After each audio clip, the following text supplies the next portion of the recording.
What is the difference between the immigration laws based on a country-by-country comparison? Hello, this is Reinhard von Hennigs.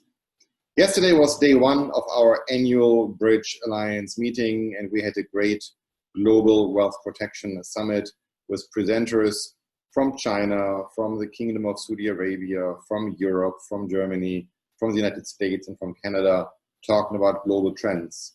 And at the end, at our final panel, we had the discussion about what are the main takeaways.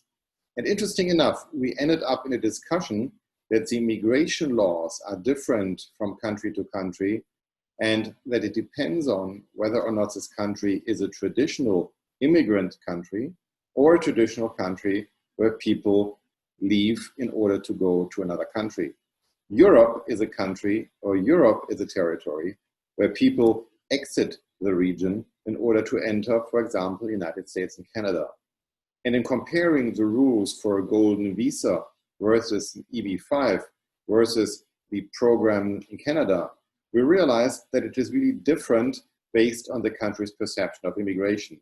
Clear, defined rules in the Americas and rather uncertain rules in Europe. Why? Because more folks come to America traditionally than to Europe, and the systems are more set up to follow rules which are immigrant countries, whereas the discretion of the governmental employee is needed in parts of Europe.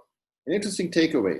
I'm looking forward for day two of our annual Bridge Alliance meeting coming up today, and I will for sure give you the update.